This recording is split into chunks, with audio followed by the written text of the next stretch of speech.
What did you get from Target? Pastor Jamal Bryant started his Target Fast movement around Lent last year. This week, he announced this.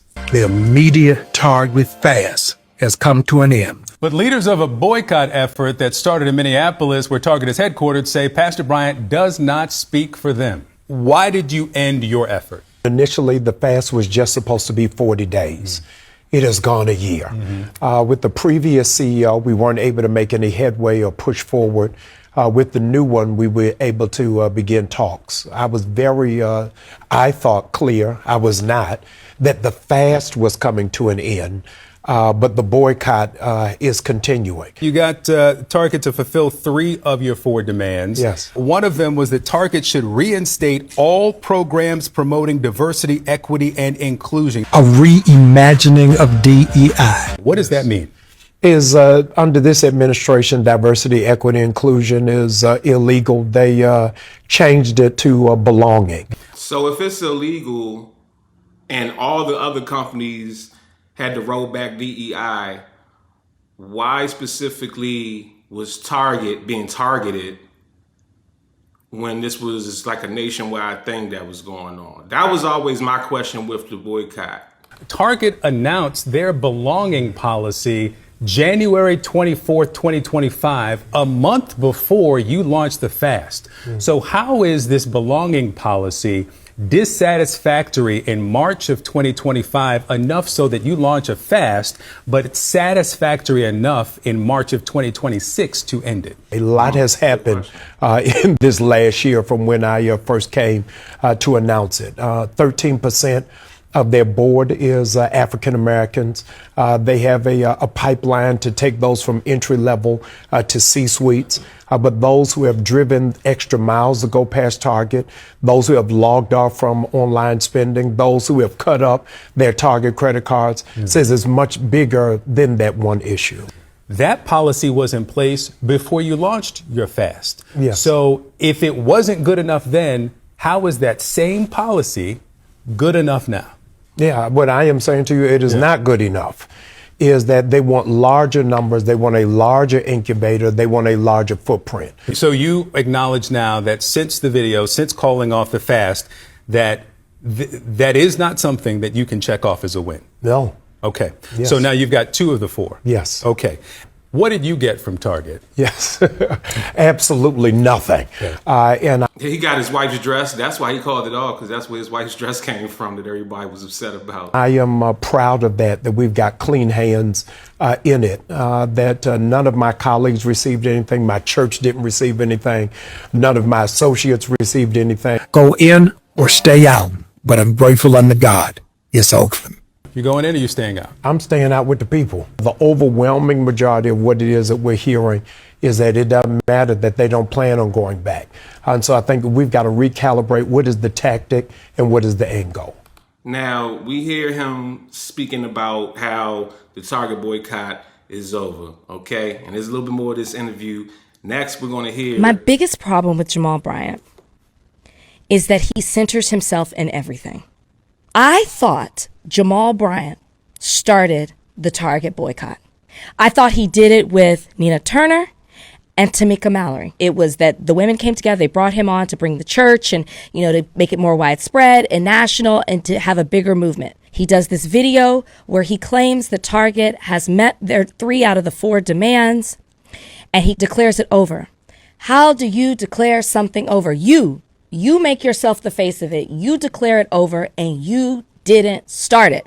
And the headlines are extremely confusing. You have people asking the very question that you started this off with. Are we boycotting it? Are we not? You have Nina Turner and Tamika Mallory saying, no, they have not met the demand and they're still boycotting it, while Jamal Bryant standing in front of a Target sign is telling you it's over. You didn't start it. It started in Minneapolis. You should have said you're removing yourself from it and it's over for you. But now that you've come out and you've held this press conference and now these headlines, it's causing harm to what the original people who started it a month before you got involved, a Black woman. And the thing about that is you have to be careful about combining efforts from different people, especially when you're involving pastors, activists, people in the political scope of things to get involved in something that you're putting together, because they're going to utilize that for their own gain, for their own benefit. Now, that's not to say, I don't even think that's necessarily a bad thing. I think that if a Jamal Bryant comes out and says, okay, y'all are doing a Target boycott, we're going to do the Target fast, because that's more in alignment with church and religion and where he's actually coming from in this whole scenario. So I totally get that. And I agree with Rachel Lindsay here, who says you should have just said, the fast is over. If you want to continue to boycott, you can, but I'm stepping away from it because I feel like what I wanted to get fulfilled from it had been fulfilled. You know what I'm saying? Perfectly reasonable, perfectly fine way to say it. I haven't really been following the Target boycott like super heavy, so I don't know exactly how much Jamal Bryant centered himself in it and made it about him. But I mean, just the fact that he's a pastor, I mean, that's kind of what they do. You know what I'm saying? And to be completely honest, that's the reason why people even go to these people in the first place. If you want to utilize somebody's platform to get your word out, you have to be willing to accept I don't want to say consequences, because that's kind of a strong word, but you just have to have compromise that they're going to utilize this movement in a way that is in alignment with their platform and also benefits them. It just has to make sense. Okay? If you're coming to me and you want me to promote your brand or your service, which I do offer as a service, promotional services that I promote at the end of every video that I do, and you're paying me to promote your product or your services or your movement, cool. My compensation was getting paid for it. If you're asking me to come along and be a part of your movement, even if it's something that I agree with, even if it's something that I believe in, it has to make sense for me to be a part of it, that I have to utilize it in such a way that's beneficial to my platform. Let's continue. You're taking away from the work that they're doing, and they're not saying it's over. And the further you research into it, they have not met the demands. They have not apologized publicly. This new CEO has not committed to bringing back the DEI initiatives and programs that existed before. They've merely renamed it with something else and said they'll look into the research of it. All they've done is committed to paying out the money that they already promised they would do prior to this boycott even starting. So what is Jamal Bryant talking about other than trying to establish himself as the beginning and the end of this boycott? I'm not saying that he did not bring this to a bigger audience and gather and corral people to boycott Target. And I'm not saying that wasn't good and that he was not beneficial to that. The problem is he's taking credit for something that he didn't start, and he's ending it when Target has not. You can't have it one way. You only, like Marlo Stanfield said, you want it to be one way, but it's the other way. If I'm bringing national attention to this thing, then yeah, I don't even have to try to make it look like it's centered around me. It's automatically centered around me because I'm the one that's giving this notoriety. Now, if I'm vehemently saying, hey, y'all, I'm doing this along with these other people, cool, beautiful. Answered the call from the boycott. The very last thing I ever want to do is be a proponent of division or divisiveness. A little too late for that. I want us to be together as one. You divided the whole half the Christianity when your wife came out in that dress that you bought from Target. This week, I failed at doing that. When it is that I called for the end of the Target fast, most in our community and culture were disappointed, angry, frustrated, and bewildered. I was reading from a different sheet of music. I made assumptions that were not true. And I wanted to apologize to you for being a leader that was out of touch with what it is that the community wanted. Hey, that was smooth. He said I was reading from a different sheet of music. That was a bar right there. He's slick. I believe what they be saying about him now. That was too slick right there. I might got to steal that one. I was reading from a different sheet of music. What? We calling this music? All right, you speaking my language. Just like music. And sensed what it is that the community were demanding. I have not been compensated by Target. None of my colleagues or comrades have received a dime from Target. The church that I pastor has not received anything. Have you been marshaling? Now, this is the part that I really wanted to get to. This is Nakima Levy Armstrong, who I believe is the one that actually started the entire Target boycott in Minneapolis, Minnesota. Now, I want y'all to watch this interview and suffer through it the same way I had to suffer through it. But watch how I'm not even going to paint the picture for y'all. You just watch it for yourself. Folks nationwide. Well, first, I want to say I feel like I just watched a theatrical performance and I need a palate cleanse. So I believe the theatrical performance she's referring to is the apology that Jamal Bryant, that I just played. I think that's what she's responding to. After what I just heard. Which Roland Martin played on his show. Now, this is Roland Martin's show. He played that clip beforehand. Let's continue. Just keep that in mind. Which I do not feel is genuine based upon my own experience in dealing with Jamal Bryant. He knew full well what he was doing when he flew to the National Press Club in Washington, D.C. to call a press conference trying to end the national Target boycott. The amount of upheaval that he has caused is absolutely absurd for us as a community to be dealing with when we have shown unity and coming together and withholding our dollars from Target Corporation. Remember, a company that's based right here in Minneapolis, and all the harm that Target has done. So I am just... Drops January 24th. Now, again, what harm? See, when people use these terms, and I'm not saying that this is right, I'm not saying that they're not racist, I'm not saying none of that, but I'm very big on the terminology that we use. The Coddling of America, I believe that's the title of the book. It was written by a college professor, so he's really talking about college students and it's centered around that. But in this book, he's really talking about how pussified America has become. And he used an example of a story of somebody coming to a college to speak, and the students didn't want that person there. And they berated this person and was like, your rhetoric is harmful to students. It's like, what harm is it causing you? Like, are you in physical danger? Emotional harm? I'm not responsible for the emotions that you feel based on the words that I say. Something hurting your feelings because I said it is not harmful. Now, I understand harm in terms of how racism as a systematic thing harms the black community, but if Target is harmful, then everybody's harmful. I just wanted to point that out. January 25th, Nina Turner and her organization calls for Target to put DEI back in place, or they were going to launch their boycott on February 1st. On January 29th, you posted on Instagram about your news conference and launching the boycott on February 1st. And then, of course, you had local folks who were on the ground. You had pastors and churches. And then, of course, you had the contingent here in Washington, D.C. that was protesting every week outside of Target.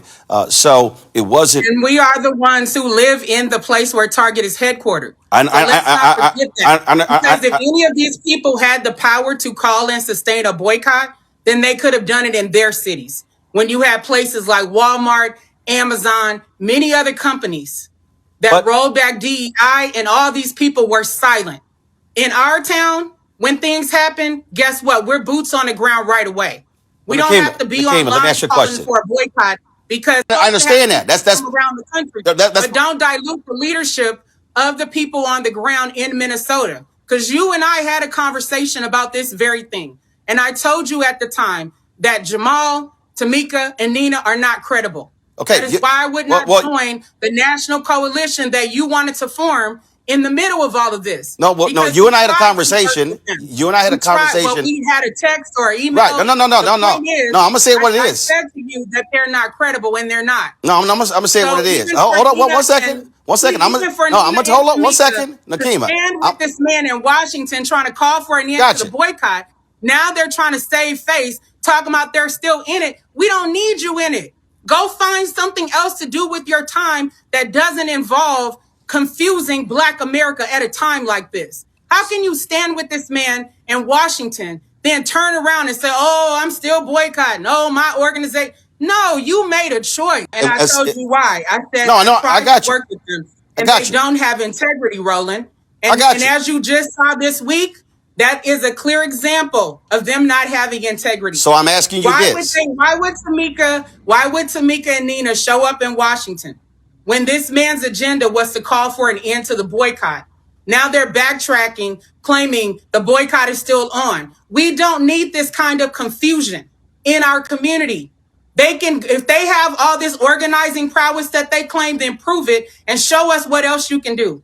We don't need their help with the Target boycott, obviously.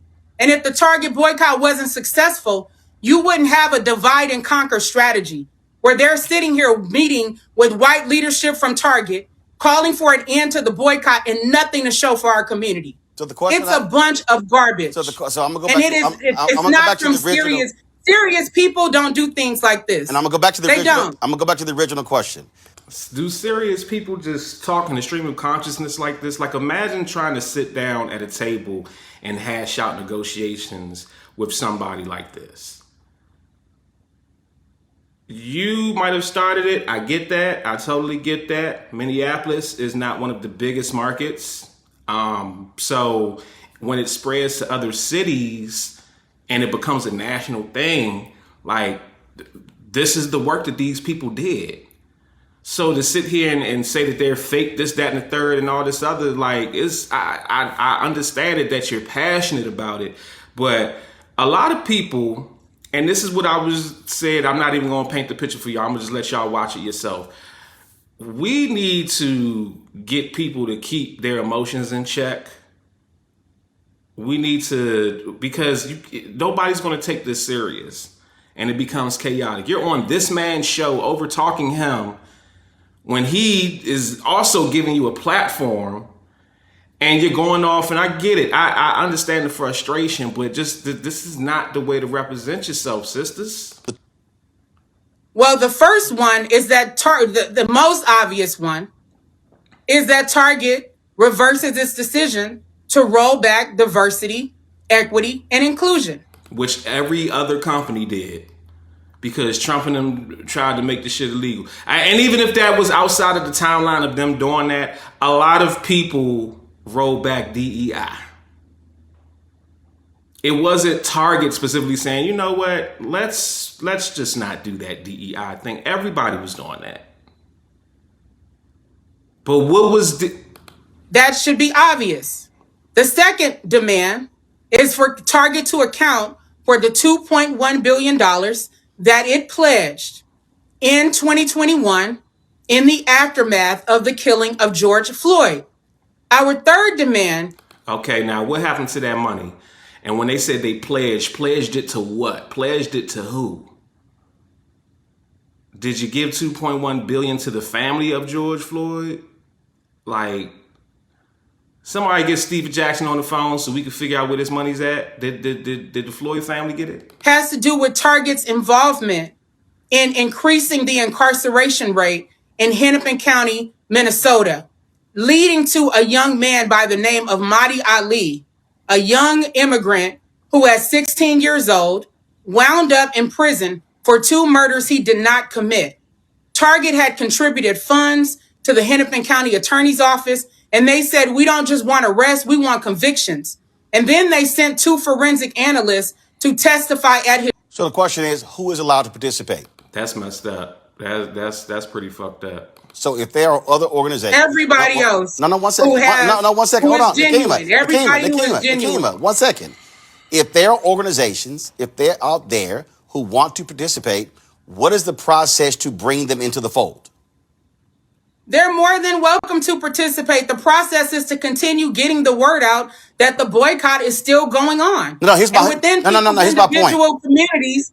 Well, I am an organizer, Roland. You are a media person. Okay, let's understand. I know that. And so what I'm asking is how many protests, demonstrations, everything else that I have successfully organized. So as an organizer, See, this is starting to come across as ego now at this point.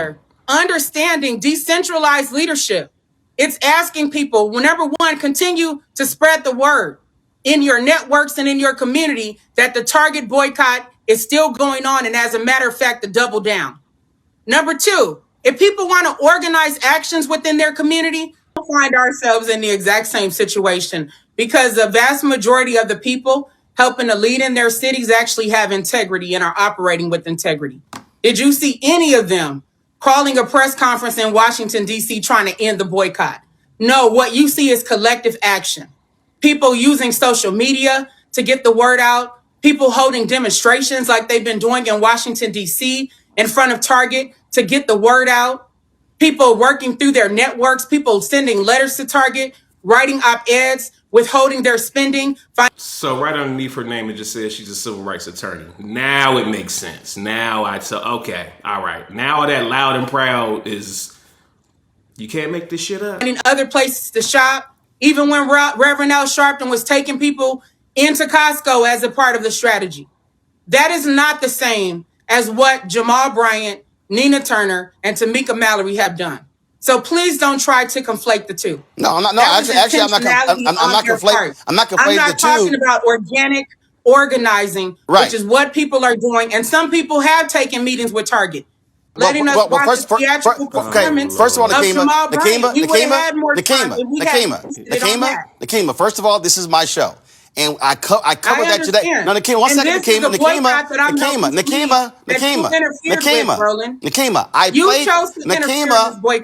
I played that because it actually happened today. And so that's why I played it. It still is news. Whether you disagree with it or not. Doesn't matter. Well, first of all, whether you disagree or not, it's news. So I was going to play it. So it got played. Okay, well, that's your interpretation. I'm still going to play it for the benefit of the audience. The question is this here. Then you could have played it at a different time. No. Because I don't want to waste my time listening to that garbage. Well, guess what? I played it when I played it because it led into the conversation. Now it's Target as a new CEO. Target as well. I made the decision. Necessary. Well, guess what? I did it. I played it. Nakima, I already played it. Here's my question. It was a waste of time. Well, no, it's a. No, this is a waste of time, and it's sad because everything that you fighting on here in this conversation to stand up for, you kind of just threw it all out the window with this entitlement. That was garbage, and I feel like I need my palate cleansed, and it was a waste of time. Who are you to tell this man on his show what he can and cannot play, what he can and cannot share, for the benefit of the audience, so that we know exactly what it is you're even responding to in the first place, Miss Ma'am? I mean, like, what do you think all this attitude and aggression and over-talking it and all that, and let me tell you something, no, what is that supposed to get you? Where is that supposed to get you? How does that help us? This is a black man. You're on a black man's platform. A black man is offering his platform for you to even have this conversation in the first place. And you can't even have the respect and dignity to have a civilized conversation. Get your points across. Be passionate. I'm all the way with you on that. But you gotta be respectful. Lastly, what I will say is, I want people to understand a little bit more about how business works. Now, I'm not saying that a boycott is pointless. Target did actually see less foot traffic. But here's the thing. These corporations are designed to deal with certain losses of that type because all they have to do is roll out a promotion that they'll end up making that money back. And every year, every single business runs a promotion. It's called Black Friday. Do you know why it's called Black Friday? A lot of people think that it has to do with slaves and that's the days the slaves were sold. No, slaves were sold every day of the week. Black Friday has nothing to do with black people, slavery, and none of that. Black is the difference between red and green. Most businesses operate in the red throughout the year up until the day after Thanksgiving, when everything goes on sale for the Christmas season, and then their money ends up going from the red to the green. That in between is black. That's why it's called Black Friday. These businesses don't give a shit. When Christmas time rolls around, it's going to kick right back up. Matter of fact, the worst time for them to have even started a boycott was in January, after Christmas is already passed. You know what I'm saying? Like, if you want to boycott, start your boycott before Christmas. Now, they did do a no Black Friday spending thing, but I'm like, are y'all still going to pay your rent? Are you still paying your electricity, your utility bills? You still paying your phone bill? Not going to a couple stores, every little bit counts, I guess, though, right? I'm sorry. I'm a little bit more pragmatic when it comes to these things. I would love to see black people organize to do something. Absolutely. But it has to be clearly defined. It has to make sense. We need more than just, okay, what's the plan of action? Get the word out. No, what exactly do we want them to do? And if we want them to do it, shouldn't we be demanding this from a lot of other people? Now, her particular boycott, I think, was a little bit more centralized in Minneapolis. So that kind of makes sense, because she said that they pledged $2.1 billion for the George Floyd situation, money that never showed up. She said that they donated money to the county that they wanted more convictions, and which tells me that they have stake in private prisons out there. So they started having harsher criminal convictions. So that I completely understand, pointing at Target and saying that. But if that's the case, you should have kept it in Minneapolis, still use these platforms to talk about it, because once it becomes nationwide is on your side. Let me know what you think in the comments section. Like, subscribe, share. Holla at y'all later. Peace. If I had a machine that could travel through time, I would go back some years with a Mac and a 9, 2 Uzis with a few grenades in my hand, 8Ks, HKs, more Ks than the Klan. That's fuck racist. A nigga gonna do against me with a musket? I'm talking about them days they would stone you in public.